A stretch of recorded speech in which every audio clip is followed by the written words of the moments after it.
hoping to stop another West African coup in its tracks. Niger's Western backers and the regional bloc ECOWAS have frozen millions of dollars in aid.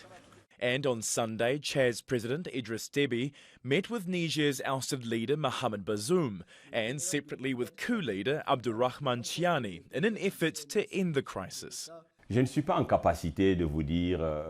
I am not able to tell you what they have discussed. You have seen President Déby. He has met with the President and with the putschists. And what I can tell you is that at the end of these meetings, he returned to Chad. So I believe that very soon we will hear about the conclusions of these meetings. What I know is that everything is in place for the constitutional order to be re-established as soon as possible. Such measures may include the use of force. But it's the threat of direct intervention that has alarmed Niger's military. On Sunday, ECOWAS threatened to use force unless civilian rule was restored within a week. And coup leaders have accused France, which has thousands of troops in Niger, of plotting an attack. That's been denied by Paris.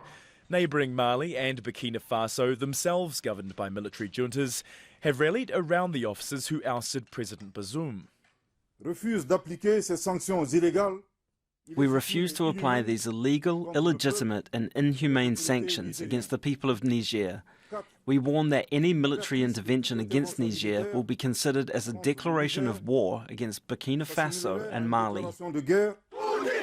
The US hasn't announced any sanctions so far, instead offering Niger's military time to reverse course.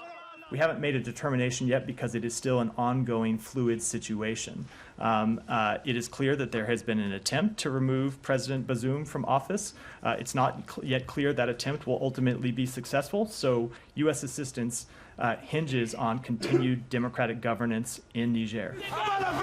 And if Niger's military isn't swayed by the exodus of much-needed aid, it'll likely be felt by the millions of people living in one of the world's poorest countries.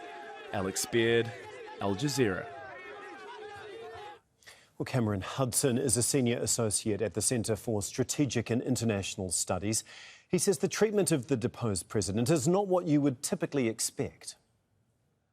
I've been saying this from the beginning. I mean, he has a telephone. That telephone is reportedly being monitored by the junta, but he's able to receive calls. So he's received in the last few days calls from the Secretary of State, our UN ambassador, other world leaders.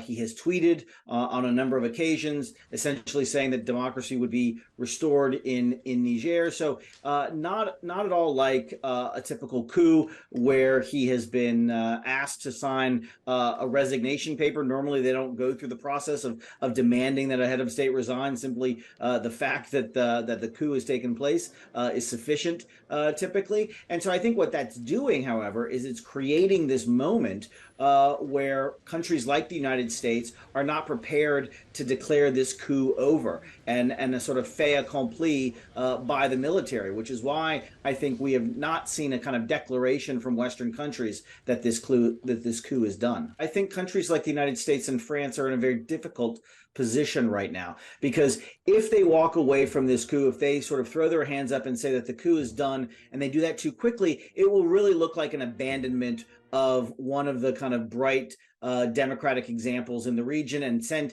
very bad examples to other struggling democracies across the continent.